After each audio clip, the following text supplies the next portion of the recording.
سیٹھی صاحب، اور لگتا ہے کہ آپ کے ایک فالوور نے بھی روزہ رکھ کے ایک سوال پوچھا ہے آپ سے، سوال شامل جس کرتے طریقے ہیں سے تم مسکرا رہی ہو اس کا مطلب شرارت ہے.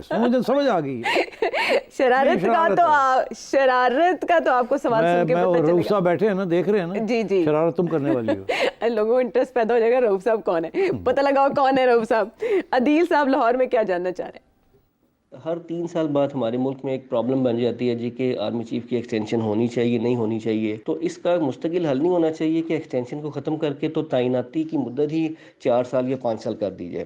روزہ افطار کر لے سیٹھی صاحب. مجھے پتا تھا کہ یہ گڑبڑ ہونے والی ہے. اچھا، اب بات یہ ہے جی کہ یہ جو ایکسٹینشن والا کھاتا ہے نا، یہ میرا خیال ہے اگر آپ ریسنٹ پاس میں جائیں تو کیانی صاحب سے یہ شروع ہوا. ایسے ہی ہے نا.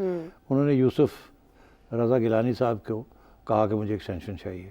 زرداری صاحب نے اپنے پرائم منسٹر کو کہا دے دیں. میں نے ایک دفعہ پوچھا تھا ایک پرائیویٹ گیدرنگ میں، اب آئی کین ریویل اٹ، وہ کہ میں نے پوچھا، میں کہا تسی کیوں کیانی نے ایکسٹینشن دیتی؟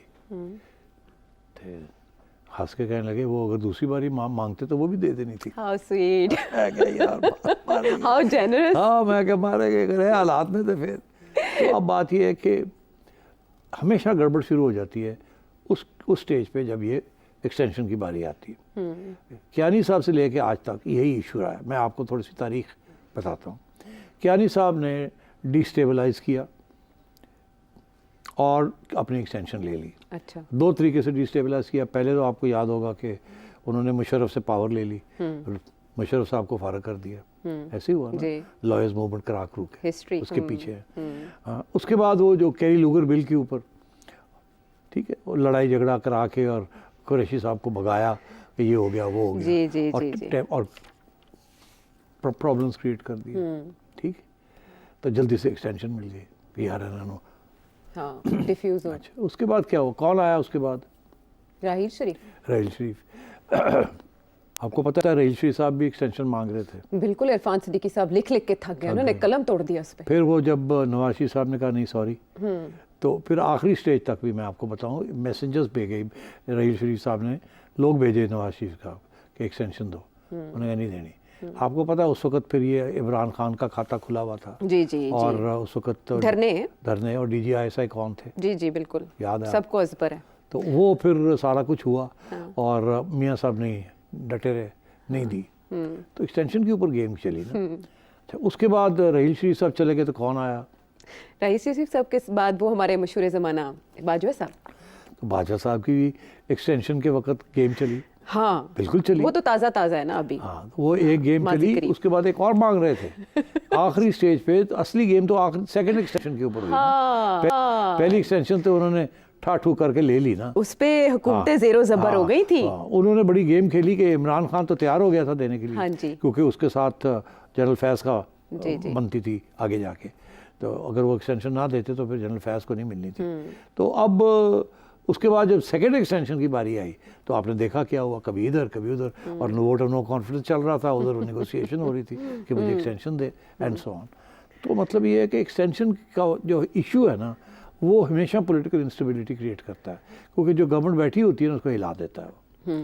تو مسئلہ حل کرے نا. اب یہ میں تو حل کرنے کا تو ایک ہی طریقہ ہے کہ ایکسٹینشن ہو، کانسٹیٹیوشنلی اس کو ختم کر دیا جائے، ایک امینڈمنٹ کی جائے اور کانسٹیٹیوشن کی، اور کہا جائے کہ ایکسٹینشن کسی صورت میں نہیں ہوگی. صرف ایک ایسی صورت بنا دی جائے کہ ایک ایمرجنسی ہو جائے، وار ہو جائے، اس قسم کی کوئی چیز ہو جائے، ایک گورننگ کاؤنسل بن جائے، وار کاؤنسل بن جائے، اس کے اندر for national security reasons. Otherwise کوئی اور نیشنل سیکورٹی ریزن نہیں except war. Even threat of war is not good enough. تو اس قسم کی کوئی کانسٹیٹیوشن امینڈمنٹ کر دیں تو یہ ختم ہو جائے گی انسٹیبلٹی. اچھا، اب بڑی انٹرسٹنگ بات یہ ہے کہ اس قسم کا کانسٹیٹیوشن امینڈمنٹ ہو نہیں سکتا. وہ اس لیے نہیں ہو سکتا کہ اگر اسٹیبلشمنٹ یہ نہ چاہے تو وہ نہیں کر سکتے. وہ گورنمنٹ ہی پہلے اڑ جائے گی جو سوچے گی کہ ہم اس قسم کا کانسٹیٹیوشنل امینڈمنٹ کر لیں. تو آج کی سچویشن ایسی ہے کہ ایک اتنے اپ رائٹ، اتنے مذہبی، اتنے گاڈ فیئرنگ آرمی چیف ابھی آپ کے ہاں بیٹھے ہیں، کوئی داغ نہیں ہے ان کے اوپر کسی قسم کا. پچھلے آرمی چیف کسی کا بھائی گڑبڑ کر رہا تھا, جی بالکل, ٹھیک ہے, کسی کا داماد گڑبڑ کر رہا تھا, کسی کا فادر ان لا گڑبڑ کر رہا تھا, کسی کا بیٹا گڑبڑ کر رہا تھا, اور وہ لمبے پیسے بن رہے تھے اور یہ ہو رہا تھا, ایسے ہی ہے نا. اور کوئی پلاٹس پہ پلاٹس لے جا رہے تھے بارڈر لینڈ ایریاز میں, کوئی ویسے ہی 3-3 ارب روپے کے پلاٹ لے کے نکل گئے. تو ان کو چاہیے یہ چیز جو ہے یہ اسپاٹ لیس, ان کے اوپر کسی قسم کا الزام نہیں, اور میں آج آپ کو لکھ کے دے دیتا ہوں کہ ان کے اوپر کبھی بھی الزام نہیں آئے گا. یہ اس قسم کا شخص ہے. He is what you may call a true soldier, جو کہ ہمارے ذہن میں سولجرز کے بارے میں ایک ذہن تھا کہ they are upright, they are honest, they are God fearing. یہ وہ شخص ہے. یہ اب آپ کی یہ خوش قسمتی ہے کہ اس قسم کا شخص وہاں بیٹھا ہوا ہے. اگر یہ چاہیں کہ جی یہ instability is not good for the country, and مجھے بڑے لوگ آ کے کہیں گے سر ایکسٹینشن تواڈے بغیر تو ملک نہیں چل سکتا, سر تسی چلے جاؤ گے تو عمران خان آ جائے گا, تو سر تباہی ہو جائے گی, تو سر جمہوریت بھی بڑھ جائے گی, اور نہ سر تسی ایکسٹینشن لے لو پلیز پلیز پلیز پلیز. بڑے لوگ ہوں گے. اگر یہ چیف فیصلہ کرے کہ میں نے ایکسٹینشن نہیں لینی, مگر صرف یہ نہیں کہ میں نے نہیں لینی, میں نے راستہ ہی بند کر دینا ہے آگے انسٹیبلٹی کے لیے, جو میرے بعد آئیں گے وہ بھی ختم, تو میں بلاتا ہوں, میں جاتا ہوں آصف زرداری کے پاس اور میں شہباز شریف کا, get your 2/3 ready, take away the power of giving extension. I tell you, اس ملک کی تاریخ بدل جائے گی, ساری انسٹیبلٹی ختم ہو جائے گی. آل آرمی چیفز وہ کہتے ہیں نا آپ اپنے دائرے میں رہیں, تو پھر آپ اپنا دائرہ خود بنا کے اس میں رہنا شروع کر دیں. 58(2)B کو بھی تو سرنڈر کر دیا نا آصف زرداری صاحب تو نے. میں یہ سمجھتا ہوں کہ بہت بڑی ذمہ داری آتی ہے حافظ صاحب کے اوپر. کیا یہ اس وقت مین آف ہسٹری بنیں گے, مین آف پاکستان بنیں گے, یا یہی وہی جو سیکوفنٹس ہوتے ہیں جو آ کے آپ کو اٹھاتے ہیں, یہ کرتے ہیں وہ کرتے ہیں. سیاستدان وہی کریں گے جو آپ کہیں گے. آج آپ انہیں کہیں کہ جی ختم کر دیں, وہ ختم کر دیں گے. آپ انہیں کہیں ہاتھ نہ لانا ہے تو مینوں دے دیو, وہ تانوں دے دیں گے. تو سوچ لیں آپ نے کہاں جانا ہے. آپ کتنا اچھا ویسے ہے کہ مسئلہ جو ہے وہ وہی حل کر سکتے ہیں, اور اس سے وہ جو میوزیکل چیئر ہے پاکستان کی سیاست کی وہ ختم ہو سکتی ہے, اور کریڈٹ ان کو مل سکتا ہے, ان کے سری historic, he'll be seen as the history man. اور پھر وہ تاریخ یاد رکھے گی انہیں. یہ بہت امپورٹنٹ پوائنٹ ہے, شاید کسی کے ذہن میں کبھی آیا ہی نہیں اس سے پہلے, لیکن اگر مسئلے کے حل کی طرف جانا ہے تو وہ مسئلہ حل کون کر سکتا ہے, یہ آج نے جانا. سٹی صاحب, تذکرہ کیا آپ نے کہ امداد سعودی عرب سے ہے متوقع, اور 2023 میں بھی ہم نے یہ دیکھا کہ جب IMF کی طرف سے قرض ملا تو سعودی عرب, چین, UAE ان لوگوں نے بھی پاکستان کی مدد کی, جس سے تھوڑی اسٹیبلٹی اکانومی میں دیکھنے میں آئی. اب ایک بار پھر جو بلومبرگ ہے, ورلڈ بینک ہیں اور یونائٹڈ نیشنز ہیں, ان کی جو رپورٹ ہے وہ بتا رہی ہے کہ پاکستان کی معیشت میں بہتری کے آثار ہیں. لیکن عام پاکستانی کنسرنڈ ہے ان حالات کو دیکھتے ہوئے کہ ایک طرف آپ بجلی کی قیمتیں دھڑا دھڑ بڑھائی جا رہے ہیں, آپ کے فیول پیٹرول ابھی آپ نے بڑھایا, اور کوئی کہیں سے کوئی ریلیف کے چانسز فار کامن مین نظر نہیں آ رہے. اب یہ جو رپورٹس کہہ رہی ہیں کہ بھئی آپ کی گروتھ ریٹ جو ہے وہ بالترتیب 2% اور 2.3% رہے گی, اس کا کیا مطلب ہے ایک عام آدمی کے لیے؟ نہیں دیکھیے, وی ہیو ٹو انڈرسٹینڈ وہ کیا کہہ رہے ہیں. وہ یہ کہہ رہے ہیں کہ جو ہم نے آپ کو کہا تھا اقدامات اٹھائیں, آپ نے اٹھائے ہیں, اس کے ساتھ جو لیکیجز ہو رہی تھی, جو بلیڈنگ ہو رہی تھی اکانومی کی, وہ رک گئی ہے. یہ نہیں کہ عوام کے لیے کچھ بہتری ہوئی ہے, مگر معیشت جہاں جہاں پرابلمز آ رہے تھے کیونکہ آپ کے پاس پیسے نہیں تھے اپنے ڈیٹس واپس کرنے کے لیے, ٹیکس کلیکشن خراب ہو رہی تھی وغیرہ وغیرہ, یہ میکرو اکنامک کی یہ بہتر ہو رہی ہیں انڈیکیٹرز. اگر ایسے ہی چلتا رہا تو پھر یہ جو بیلٹ ٹائٹننگ ہے, یہ جو سخت اقدامات ہیں, یہ 1-1.5 سال کے بعد کم ہو جائیں گے. جب یہ کم ہو جائیں گے تو پھر گروتھ بڑھنی شروع ہو جائے گی. ابھی گروتھ جو ہے وہ کوئی کہہ رہا ہے 1-1.5% ہے, کوئی کہہ رہا ہے 2% ہے, کوئی کہہ رہا ہے آگے جا کے شاید 2.5 ہو جائے. مگر جو بیسکلی جو اگریمنٹ ہے وہ یہی ہے کہ 2% سے کم ہی ہے. تو اس لیے growth is not the issue ہے. ایشو یہ ہے کہ 2 سال تک یہ جو ہارڈ سٹیپس ہیں یہ ایسے ہی چلیں گے, اور انٹرنیشنل ایجنسیز جو ہیں وہ سمجھیں گی کہ آپ صحیح راستے پہ آ گئے ہیں. غربت کا اس کے ساتھ تعلق نہیں ہے. Now let me explain.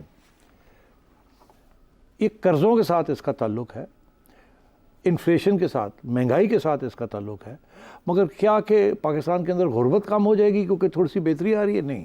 ابھی یہی ادارے جو ہیں یہ آپ سے کہہ رہے ہیں کہ 40% پاکستان کی عوام جو ہے وہ اس وقت غریب ہے. انہوں نے ایک ڈیفائن کر دیا, مزید 1 کروڑ خطے غربت سے نیچے جائیں گے. اور جائیں گے. تو اس لیے غربت تو کم نہیں ہو رہی. اچھا, مہنگائی تو اب بات یہ ہے کہ پھر ہو کیا رہا ہے.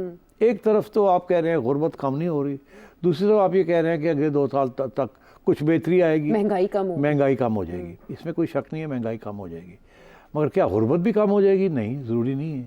مہنگائی کم ہونے کے ساتھ ضروری نہیں ہے، کیونکہ آپ کی پاپولیشن بھی بڑھ رہی ہے، سارا کچھ تو ہو رہا ہے. اچھا، تو اب بات یہ ہے کہ تو یہ پھر آپ جب بازاروں میں چلے جائیں، لوگ مجھے پوچھتے ہیں کہ سیٹھی صاحب اگر ایڈا حال برا ساڈا، تو بازاراں چلے جاؤ، انارکلی چلے جاؤ، شاپنگ مالز پہ چلے جائیں، روزے کے وقت افطاری میں دیکھیں لوگ کی کرتے ہیں، کی کھاندے نے اور کس طرح رش پہ ہوتا ہے. تو اس کا مطلب پیسہ تو ہے لوگوں کے پاس. یہ کون سے لوگ ہیں جو کہ اتنا پیسہ جن کے پاس ہے، جن کو کوئی فرق ہی نہیں پڑ رہا اس مہنگائی سے، یا لوگ ویسے ہی شاپنگ کر رہے ہیں، لوگ آن لائن شاپنگ کر رہے ہیں، بازاروں میں جا رہے ہیں، رات کو ریسٹورانٹس بھرے ہوئے ہیں، ایٹسیٹرا ایٹسیٹرا، کپڑے خریدے جا رہے ہیں، جوتیاں خریدی جا رہی ہیں، چوڑیاں خریدی، پتہ نہیں کیا کیا خریدا جا رہا ہے. ایسے کہ جی گلی کوئی نہیں. تو یہ کیسے ہو سکتا ہے؟ ایک طرف غربت بڑھ رہی ہے، ایک طرف اتنے پیسہ بھی ہے اس مڈل کلاس کے پاس، یہ کہاں سے آ رہا ہے؟ یہ اتنا خرچہ بھی ہو رہا ہے، تو کیا ہو کیا رہا ہے؟ اب میں آپ کو بتاتا ہوں، اس کا سمپل ایکسپلینیشن ہے. دیکھیے، امیر جو ہے نا، ان کی جو انکم ہے وہ کم تو ہوئی نہیں، تھوڑا ٹیکس بڑھ گیا ہے، مگر ان کے پاس پہلے بھی سیونگ زیادہ ہوتی ہے. اگر کسی کی تنخواہ ہے 100 روپیہ اور اس میں سے وہ 20 روپے خرچ کرتا ہے اور بڑی عیاشی کے ساتھ رہتا ہے، تو اگر وہ 20 کے 22 دینے پڑ گئے یا 25 دینے پڑ گئے، کیا فرق پڑا؟ پھر بھی 75 روپے تو بچ گئے نا. تو ان کو تو اتنا مہنگائی سے اتنا فرق پڑتا ہے غریب لوگوں کو یا مڈل کلاس کو. اب مڈل کلاس کا کیا ہو رہا ہے؟ مڈل کلاس کا یہ ہو رہا ہے کہ ایک نیچے سے ایک طبقہ ہے جو مڈل کلاس بن رہا ہے، ٹھیک ہے، اور جو اوریجنل مڈل کلاس تھی وہ اس کی کوئی امپرومنٹ نہیں ہو رہی، وہ پروفیشنل کلاس تھی. یہ جو نیچے سے جو طبقہ ہے، ورکنگ کلاس کا طبقہ ہے، جو کہ اب مڈل کلاس پہ پہنچ رہا ہے. یہ کیسے مڈل کلاس پہ پہنچ رہا ہے؟ کیسے؟ کیونکہ یہی لوگ خرچ کر رہے ہیں. اس وقت سال کوئی 30 ارب ڈالرز آپ کو ریمیٹنسز میں آتے ہیں. کتنے؟ 30 ارب ڈالر. 30 ارب ڈالرز چھوٹے اماؤنٹ نہیں ہے.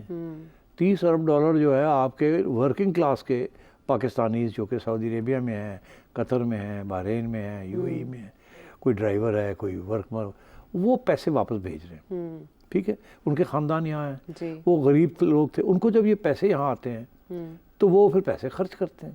ٹھیک. وہ خرچ کس پہ کرتے ہیں؟ وہ خرچ کرتے ہیں ٹیلی ویژن کے اوپر، جوتیوں کے اوپر، ایٹسیٹرا، کنزیومر گڈس کے اوپر. تو ان کے پاس تو پیسہ بڑھ گیا ہے، کم نہیں ہوا. بڑا کیسے ہے؟ پہلے اگر ان کا بھائی کسی کا دبئی میں ہے تو وہ مہینے کے مہینے $500 بھیج دیتا تھا. اس وقت ڈالر کا ریٹ تھا 150 روپے. ٹھیک ہے، تو $500 اگر 150 روپے پہ ہوا تو 7,500. تو اب وہ ہے 280 روپے کا. تو وہی $500 جو ہے وہ اب جتنے پہلے $1000 ہوتے تھے اتنے اب $500 میں اتنے پیسے. ایکسچینج ریٹ نے فائدہ دے دیا. بالکل، ڈی ویلیویشن جو ہماری ہوئی.